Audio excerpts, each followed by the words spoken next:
I told my parents.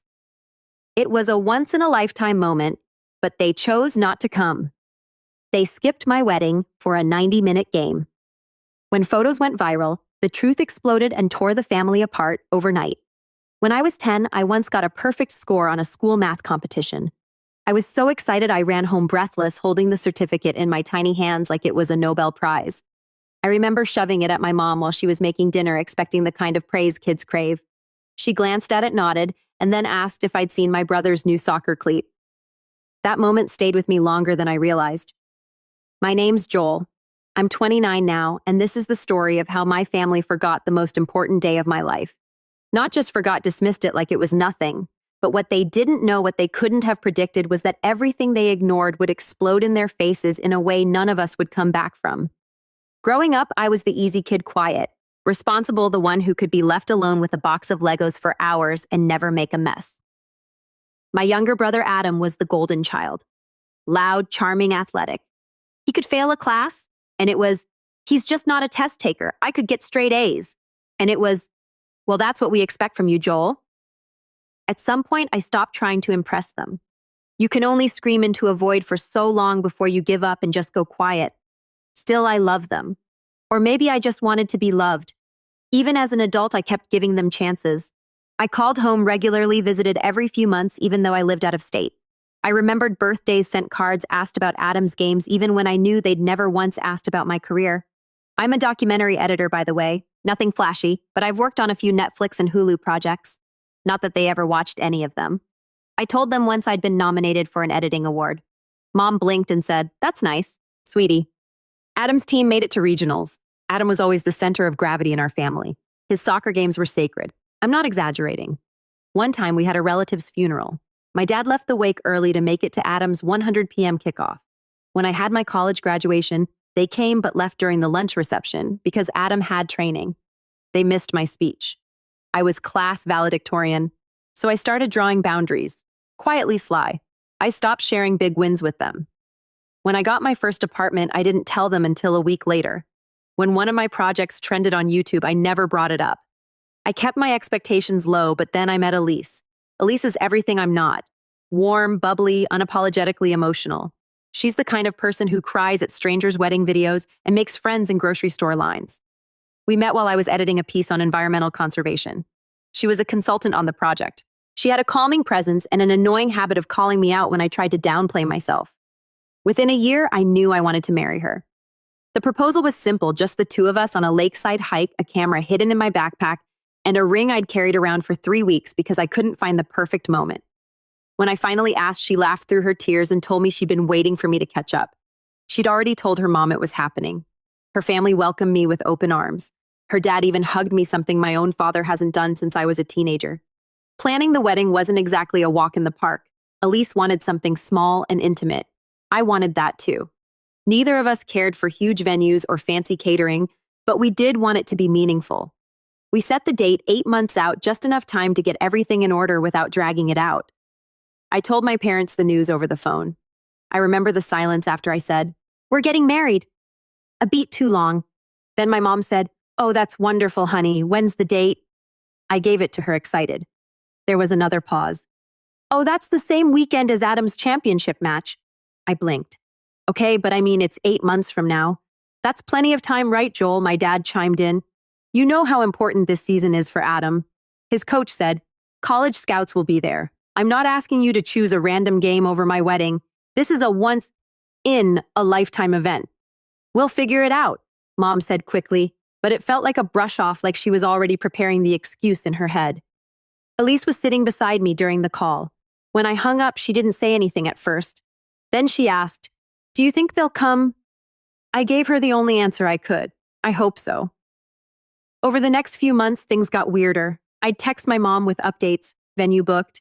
Florist found Elise's dress was stunning and get one-word replies. Dad didn't respond at all. Meanwhile, I'd hear through my cousin that my parents were traveling every other weekend for Adam's away games. My cousin even joked, "Is your brother the next Ronaldo or something?" At our engagement party hosted by Alyssa's parents, my family didn't show. No call, no message, just a text from Mom the next day saying, "Sorry things got busy this weekend. Hope it went well." I started to spiral a bit. Was I overreacting? Being dramatic, Elise told me to talk to them directly. So I did. I called Mom one afternoon and just laid it all out. I feel like you're not excited, like you're not even planning on being there. She gave a long sigh. Joel, weddings aren't everything. We went to yours and Adam's kindergarten graduations. We've supported you both equally. That was so wild I had to laugh. Equally. Mom, you left my college graduation early for one of Adam's scrimmages. It wasn't a scrimmage. It was a team dinner. Even worse. I think you're being unfair and selfish. Selfish. That word cut deep. I'd spent my entire life folding myself into whatever shape they needed. Quiet understanding, low maintenance. I swallowed the rest of the conversation. It wasn't worth it. Not then. A week before the wedding, I tried one last time. I called both of them conference style, told them again how much it meant, how I'd grown up watching them put Adam first, and how for once I needed them to show up for me. I said it plainly. This is the biggest day of my life. If you miss it for a soccer game, I'll take that as the answer to every question I've ever had. They laughed. My mom actually laughed. Joel, don't be so dramatic. It's not like it's your funeral. And then Dad said, we'll see what we can do, but Adam's worked really hard. I stared at the wall for a long time after that. Elise came in, saw my face, and didn't even ask. She just held me. And then the wedding day came. We stood beneath an old oak tree, surrounded by Elise's smiling family and a few of our closest friends. I scanned the crowd before the ceremony. Once, twice, my parents weren't there. Adam wasn't there. No message, no text, nothing. But Alyssa's mom cried. Her dad beamed at me like I was already his son, and the photographer caught it all. The raw joy, the sunlight in Alyssa's veil, the way her eyes lit up when we kissed. I posted a few pictures online later that night. Nothing fancy, just a caption, married the love of my life today. By morning, the post had gone viral. Not millions viral, but enough. Enough that friends of friends were sharing it. Enough that Elisa's extended relatives were commenting, tagging others, sending congratulations. And then one comment from someone I didn't know. Wait, where's the groom's family? That was the spark, the fire that followed. Well, let's just say it burned hotter than I expected, and it hadn't even reached my father yet.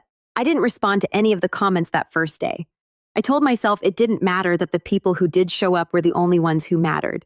Elise was radiant. Our friends were glowing. The air still smelled like lavender from the garden Elise's mom insisted we use. But that single comment, where's the groom's family, burrowed into my brain like a splinter. I wasn't even the one who showed it to my parents. My aunt, my dad's sister, had been quietly following along online. She texted me later that afternoon, clearly stunned. Joel, was this today? You didn't tell them. I stared at her message, my stomach in knots. I told them 8 months ago. I reminded them 3 times. I didn't hear back from her, but I imagined the rest. I imagined her calling my father. I imagined the fight. My family is many things. Communicative isn't one of them. But when gossip is in the air, they're like bloodhounds. 3 days after the wedding, I finally got a call from my dad. He sounded tired. Joel, he said, voice low, why didn't you tell me the wedding was that weekend? I was silent for a second. I could feel Elise watching me from across the room. I did tell you more than once. No, you said it was sometime in May. You never said the 14th, Dad. I have the texts. He didn't respond, just breathed. Mom knew. I added, letting the words hang like smoke. She confirmed it. She laughed about it. Remember? The silence that followed wasn't defensive. It was still, I didn't know. He repeated again. But if your mother did, we're going to have a problem. Something shifted in that moment. The ground underneath my family tilted. My dad wasn't yelling. He wasn't accusing. He sounded betrayed just like me. And for the first time in a long, long time, I realized something. My mother had manipulated him too. And that wasn't the end of it, not even close. Because what came next, the fallout, the layers of buried truth, the real reason behind their absence. That's when everything broke open. But I'm getting ahead of myself. 2 days after the phone call, my dad texted me. It was a screenshot of a Facebook post from my mom. So proud of Adam for scoring the winning goal this weekend. What a memory. Some moments you never forget. Underneath was a photo. The whole family was there. My mom, my dad, my brother, 2 cousins, even my grandmother in a lawn chair. Saturday, May 14th, the same day as our wedding. I read the caption again. Some moments you never forget. Something inside me cracked. Not like a clean break. It splintered. I showed the photo to Elise. She didn't say a word, just sat on the couch, hand over her mouth. I think she knew I needed to be the one to speak first, but I couldn't. My throat felt tight. I didn't cry. I didn't rage. I didn't even breathe for a full minute. I just stared. Then she said, "You should show her the pictures." So I did. I messaged my mom that evening. No long explanation, no guilt trip. Just 3 high-resolution wedding photos. Me and Elise, the garden, her family huddled around us, smiling. No caption, just the images. She read the message. No response. An hour later, I checked again. Still nothing. Then I got a phone call from Adam. "Dude, what is your problem?" He barked. "My problem. You couldn't just be chill for once. You had to post your wedding all over the internet and make mom look bad." I blinked, stunned. "Adam, are you serious right now? She's getting torn apart in the comments. Joel, our family is catching heat because you decided to play the victim. I am the victim of what a scheduling conflict. I lost it. You knew, Adam. You knew it was that weekend. So what he said, you picked a weekend you knew was important for me, and then you got mad that I didn't cancel my game, my wedding." I snapped. "It was my wedding, Adam. You could have moved it." The sheer arrogance in his voice, it wasn't even arrogance, it was certainty. Like I was supposed to plan my entire marriage around his sports schedule. Like I was a satellite orbiting his world. "I hope the scouts saw your goal," I said flatly, "because you missed the only thing that mattered to me." He hung up. I didn't tell Elise about that call. Not right away. I couldn't. I felt too raw, too stupid. And then 2 days later, it got worse. My cousin Sarah, bless her, called me sobbing. She'd been scrolling through Facebook and found a private group message between my mom, 2 aunts, and a few family members. One of them had screenshotted it and shared it with her. And Sarah, God bless her, twice sent it to me. It was dated 5 months ago. "Joel says the wedding is May 14th. Adam has a game that weekend, so we obviously can't go. I don't want him making a scene about it. Let's all agree to say we thought it was the week after if it comes up." Another message from one of my aunts. "Maybe tell him you never got the invitation. Could work." And another. "It's not like he's close to us anyway. Just Elisa's family and some artsy coworkers." I read those messages over and over. Like some part of me hoped the words would rearrange themselves into something less cruel. They never did. I called my dad, sent him the screenshots. He didn't pick up. An hour later, I got a message from him. "I'm staying at a hotel for a few nights." That was all it said. No explanation, no context.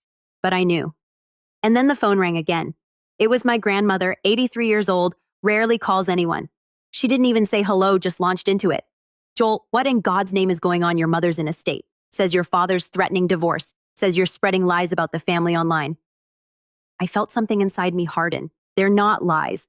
I said, "Did you know they skipped my wedding?" A pause. "I thought it was a small courthouse thing, because that's what she told you." Silence again, Joel. "She said you didn't invite them." I almost laughed. "I sent invitations.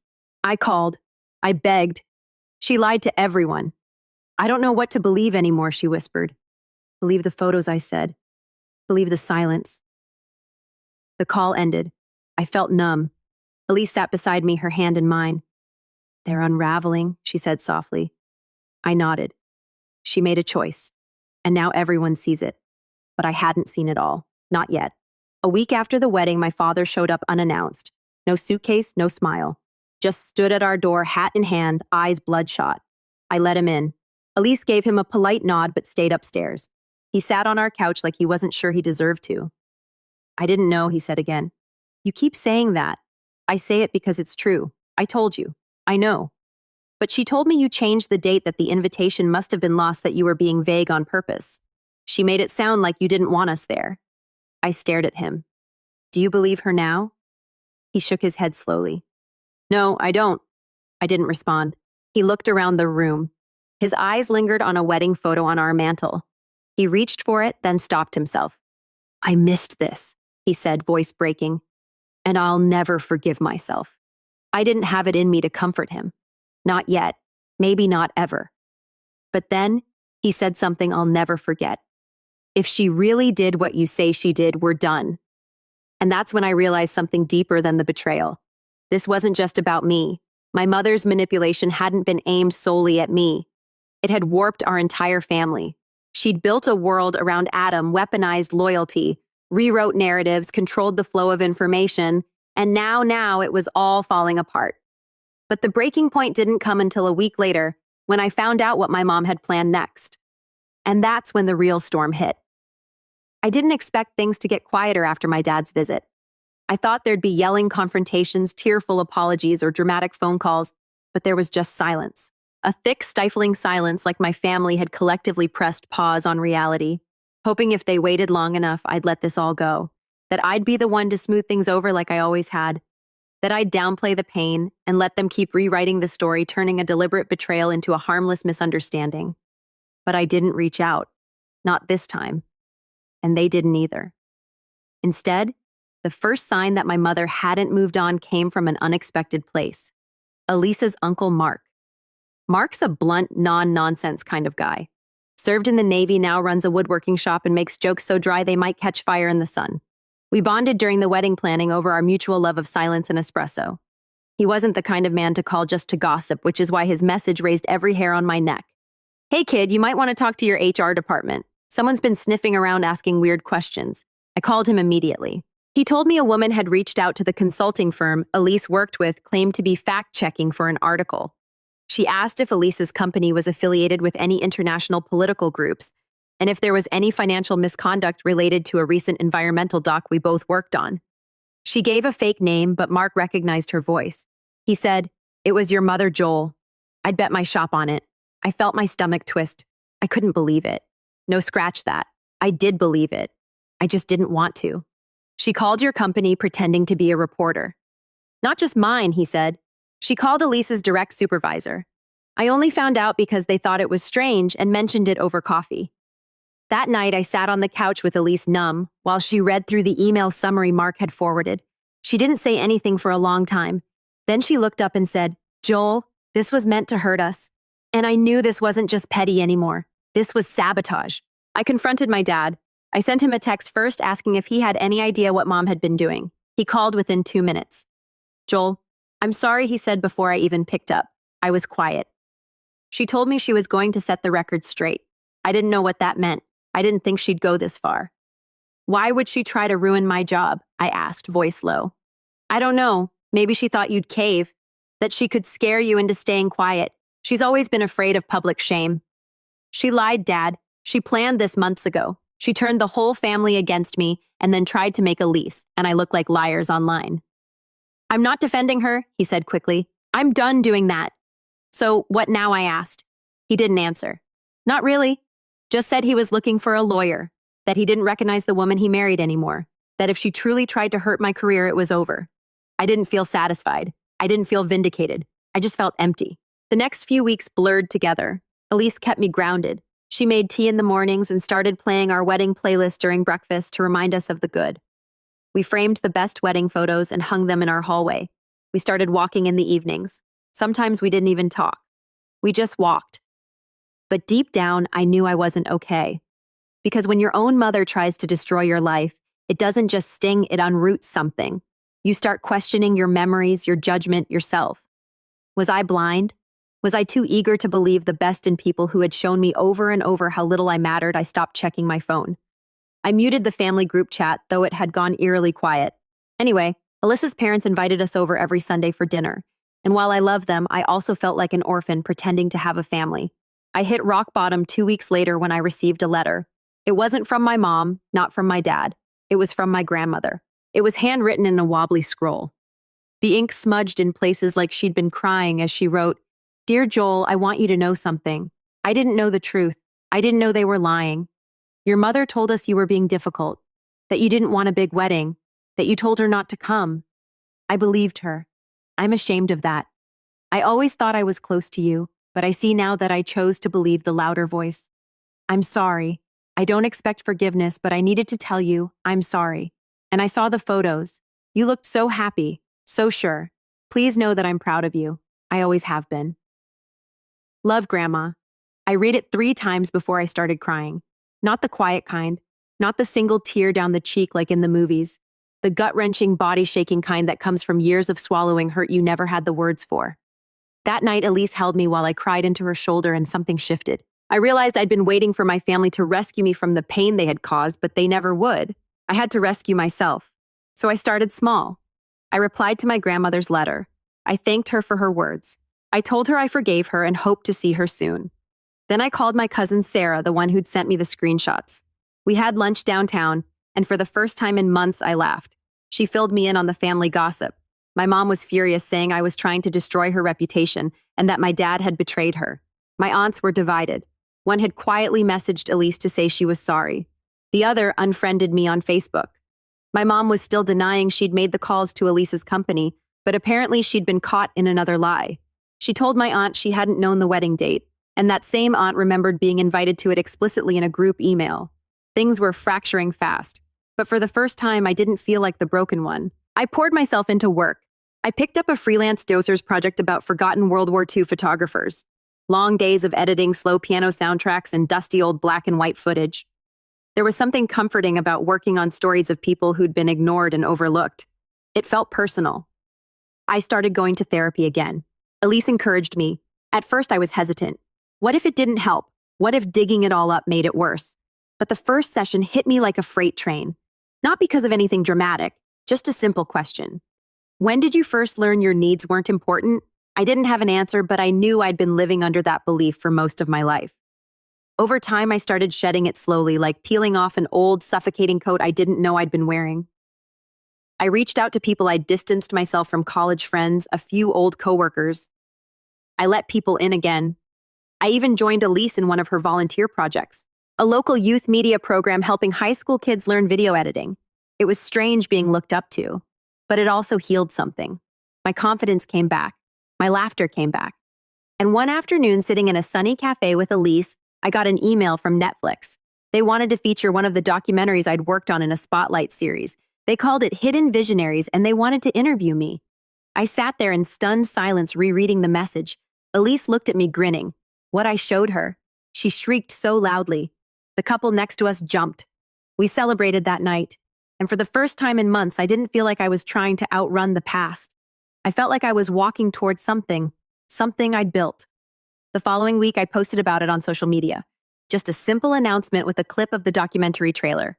The comments came pouring in. Congratulations, pride, surprise, and then buried in the middle. A comment from someone I hadn't heard from in a long, long time. My mom, proud of you. Wish we could have been there from the start. No apology, no ownership, just a vague, passive admission buried under the guise of praise. I stared at the comment for a long time, and then I deleted it. Not out of anger, out of peace, because I didn't need her to be there anymore. I'd already risen without her. But the real turning point, the moment where everything I'd built collided with everything she tried to destroy, was still to come. And when it came, it didn't just end the fight, it exposed everything. When the Netflix feature went live, it changed everything. Not just my career, though. Yes, I started getting cold calls from producers, journalists, even a university professor who wanted me to guest lecture, but it changed me. Something about seeing my name in those credits, hearing my voice in the behind-the-scenes interviews, and watching the doc trend in the most watched list for 3 straight days made everything else finally click into place. I wasn't the forgotten son anymore. I wasn't the backup plan. I wasn't the one who had to beg to be seen. I was seen fully, publicly, permanently, and she saw it too, because not even a week after the documentary blew up, I got an email. It wasn't from my mom, not directly. It was from her church group's leader, someone I'd only met once years ago, who always smelled like lemons candles and wore necklaces with giant crosses. Hi, Joel. I hope this message finds you well. I wanted to say how inspiring your documentary was. Our entire fellowship watched it together during our Sunday evening film night. Truly beautiful work.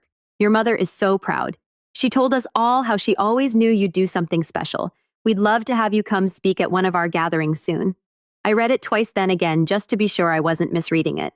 My mother, the same woman who tried to sabotage my job, who coordinated a cover-up to miss my wedding, who let me believe for years that I was second best, was now parading around my success like she'd built it herself. And that's when I realized this wasn't over. Not really. See, I could have ignored it, could have blocked the email, thrown my phone across the room, and continued living in peace. But something shifted in me that day. It wasn't bitterness. It wasn't spite. It was clarity. She had spent years rewriting the narrative of our family. She painted herself as the doting mother, Adam as the golden boy, and me, the quiet, inconvenient one, as forgettable. And now that the world had acknowledged me, now that strangers were applauding my work, she was trying to jump back, and like she'd been part of the journey. It made my skin crawl. But more than that, it gave me an idea. I wasn't going to confront her. I wasn't going to yell or call her out in the middle of a family dinner or write some long email detailing every wound she ever left on my back. No, I was going to do something better, something cleaner. It started with a list. I wrote down everyone she had lied to, everyone she had manipulated during the wedding fallout. My grandmother, my aunts, Adam, even some family friends she weaponized to spread her version of the story. I listed the people she'd painted me as difficult too, the ones she had told I didn't invite them or chose a private wedding to avoid family drama. Then I made a second list, everyone she respected, everyone she wanted approval from, church leaders, former coworkers, her little Facebook crafting group that commented on each other's scrapbook photos and shared Bible quotes over minion memes. Because here's what I learned from therapy and 6 months of hard-earned clarity. People like my mother don't just crave control, they crave admiration. They survive on the perception of being the good one, and the moment you take that away, their world starts to collapse. So I started planning. The Netflix buzz was still high, so I capitalized on it. I agreed to do a podcast interview, one hosted by a filmmaker who loved family-centric narratives and had a huge following. I knew exactly what I was doing. During the interview, she asked me about support systems, about what helped me keep going during the toughest moments of my career, and I answered carefully. I had to learn that sometimes your real family isn't the one you're born into. It's the one that shows up, the one that celebrates you, not just tolerates you. I got married recently, and my in-laws have been incredible. Truly, but my side of the family didn't attend. It was a choice they made, and I've made peace with that. The host leaned in. Wait, they chose not to come. I nodded. Yeah, it was hard, but it taught me something valuable. You can't force people to care. You just have to recognize when they don't and stop begging for crumbs. I didn't say names. I didn't need to. The podcast went viral. Clips were shared across Twitter, TikTok, and Instagram. Stop begging for crumbs became a trending audio. People stitched it with their own family stories. It resonated with thousands, possibly millions. And my mom, she was fuming. I found out through my cousin Sarah, who texted me screenshots from our mom's now private Facebook page. How dare he twist the truth like this? We always supported him in our own way. Not every parent has to attend a wedding to prove love, but she wasn't denying it anymore. She was defending it, and that was all I needed because next came the fundraiser. Elise had been helping her local youth media nonprofit for a while now. They were low on funds and needed a new editing lab. I offered to donate equipment, and then impulsively I offered to sponsor the entire program. We renamed it the Joel Wexler Initiative for Young Storytellers. They wanted to announce it publicly, press release launch event, the works. I agreed, but only under one condition. I got to write the official donor letter, and I did. I was fortunate enough to find my voice in the world of storytelling, but I didn't always feel heard. In fact, for much of my life, I felt invisible, even to the people who were supposed to love me unconditionally. This program exists because young voices matter. Their stories deserve to be heard before the world tells them they're too quiet, too weird, too inconvenient. I dedicate this initiative to the families we build when our birth families fall short. It hit hard. It made headlines in local news. Elise's parents cried when they read it. And then a week later, the invitation came from the church group leader again. We'd love to have you speak. The Women's Fellowship is planning a celebration for your mother's birthday. She's such a shining light in our community. We thought it would be lovely if her son, the successful filmmaker, could surprise her with a few words of appreciation. I stared at that email for a long, long time. I didn't respond. Instead, I forwarded it to Sarah. Would you do me a favor? I asked. Sure, she replied. Make sure they film the event. She didn't ask why, and I didn't explain. Because I wasn't going, but something else was. See, while all this was happening, my father had been quietly sorting through boxes and storage. He'd moved out of the house months ago, but he hadn't yet taken everything. He told me he wasn't ready until now. He found an old camcorder in one of the boxes. Tucked in the back was a mini DV tape labeled Joel's 8th birthday. Curious, he plugged it into a converter and watched it on his laptop. And what he found broke him. It wasn't footage of a birthday party. It was a private recording, an argument between my parents forgotten and taped over by accident. The audio was grainy, but you could hear my mom's voice sharp and cruel. He's not like Adam. He's not special. He's just there. And then my dad's voice, tired, hurt. He's your son. So I didn't ask for two. My father didn't tell me about the tape right away. He sat with it, watched it 3 times, then he sent it to me. No message, no subject line, just the file. I watched it alone. Then I watched it again with Elise. And I knew what I had to do. I was done begging. Now I was going to expose her. Not with hate, not with a public takedown or dramatic confrontation. I was going to let her own words speak for themselves. But it had to be the right moment, the right stage. So I waited and planned. And when the opportunity came, I was ready. 2 months after I received the tape, the one where my mother said she didn't ask for two sons, I stood in the back of a church banquet hall with a USB drive in my jacket pocket, and Alyssa's fingers resting gently on my wrist. The room was dressed in pale pinks and lavender balloons. A banner read, "Happy 60th Diane," in gold cursive letters. Card tables were arranged around a makeshift stage where a microphone stood waiting. My mother, Diane, stood near the center, surrounded by women in floral blouses and wide smiles, soaking in the compliments like a sponge left too long in dishwater. She looked radiant in the way only people do when they believe they've won. I wasn't supposed to be there, at least not personally. When I received the invitation to her birthday event, clearly meant as a PR opportunity to reclaim her social standing, I said nothing. But through Sarah, who was now fully on my side, I'd learned they were planning a video montage. Family memories, old home movies, exactly what I was counting on. Sarah offered to help. She volunteered to gather footage for the slideshow and coordinated with the church's AV team under the guise of being my mother's niece and a tech-savvy angel. It didn't take much convincing. Everyone loved Sarah, and no one in that room knew the full story. Not yet. I arrived quietly an hour into the event, dressed in muted colors and wearing a hat pulled low. Elise walked beside me, keeping her expression unreadable. My dad wasn't there. He declined the invite, citing conflicting appointments, which was code for, "I can't fake it anymore." My mother didn't see me. She was too busy laughing, too busy basking in the compliments about her son, the filmmaker, and how she'd always believed in him. How he must have gotten his talent from you. How proud she must be. I let her talk. I let her smile. I let her believe until the lights dimmed. Someone took the mic.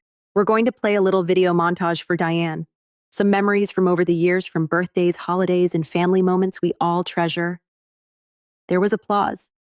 A few phone cameras raised and the screen flickered to life. It began innocently. My baby photos.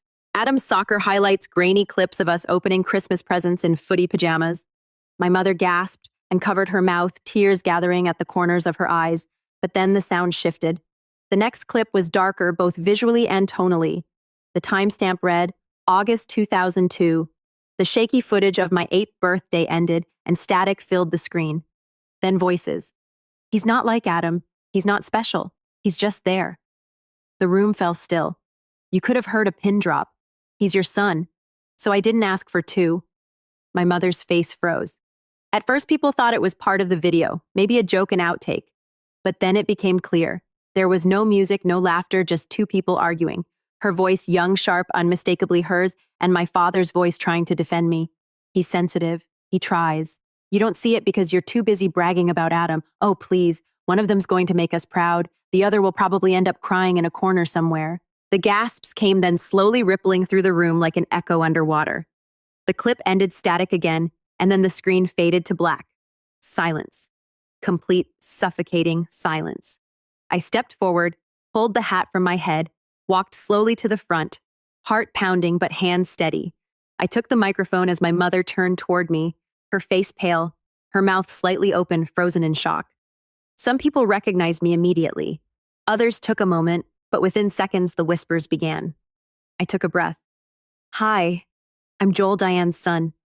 More murmurs. One woman clutched her chest. "I wasn't planning to speak tonight, but since my mother's been sharing my story with so many of you lately, claiming credit for a life she actively tried to sabotage, I thought it was only fair to let you hear a different version." My mom opened her mouth. I held up a finger. "Calm, controlled. Don't. You've said enough." I turned back to the room. I was told my mother didn't come to my wedding because of a scheduling conflict, that she supported me in her own way, that I was overreacting. I paused. I believed that for a long time. I even believed it when she tried to damage my career behind the scenes, when she called my job pretending to be a reporter when she told our family I didn't invite them. I believed her lies because, like most kids, I wanted to believe my mother loved me, that I mattered. I glanced down, letting the silence stretch. But I don't believe it anymore because love doesn't look like sabotage. It doesn't sound like that tape, and it sure doesn't skip your wedding to attend a soccer game. A man near the front shifted uncomfortably. A woman beside him put a hand over her mouth. My mother tried again. "Joel, please. This isn't the time, isn't it?" I turned to face her directly. "You made my wedding about you. You made my success about you. You twisted every moment I've ever had into something you could claim. And now you want sympathy because I finally stopped letting you rewrite the narrative." Her eyes filled with tears. I am proud of you, she whispered, voice trembling. You're proud now, I said. Now that strangers are clapping. I took a final breath. You taught me that people only love you if you make it easy. But I'm done making it easy. I'm done apologizing for needing love you never wanted to give. I stepped back, handed the mic to Sarah. She nodded, lips tight, and I walked out. I didn't look back. Elise was waiting outside the doors. Her eyes were shining, but she didn't say a word. She just took my hand and we walked out into the cool evening, the sounds of shocked murmurs trailing behind us. Later, I heard that my mother sat down and didn't speak for the rest of the night. Some people left early, others stayed and awkwardly picked at slices of cake. The church group leader sent a frantic email 2 days later, apologizing and saying she had no idea about the deeper context. The crafting ladies group Her Pride and Joy quietly removed her as admin. My aunt stopped returning her calls, and Adam, he called me just once. He didn't yell, didn't accuse, he just said, "You nuked her, man." I replied, "She lit the fuse." He hung up. We haven't spoken since. As for my dad, he finally filed the divorce papers. He sent me a quiet message after. Thank you for giving me the strength. And Grandma, she came to visit, brought lemon cookies and hugged me so hard I almost cried again. We didn't talk about the video. We didn't need to because some things once seen can't be unseen. And me, I kept rising. I finished another documentary, got invited to speak at a film festival. Elise and I traveled to Italy for our belated honeymoon. I finally gave that guest lecture at the university. And every time someone asked me about my success, I told them the truth. It didn't come from talent alone. It came from silence, from being overlooked, from learning how to listen so closely that I could see what others missed. It came from knowing how it feels to be forgotten and deciding I'd never forget myself again. My mother tried to erase me from her story, so I wrote my own. And this time, it's permanent.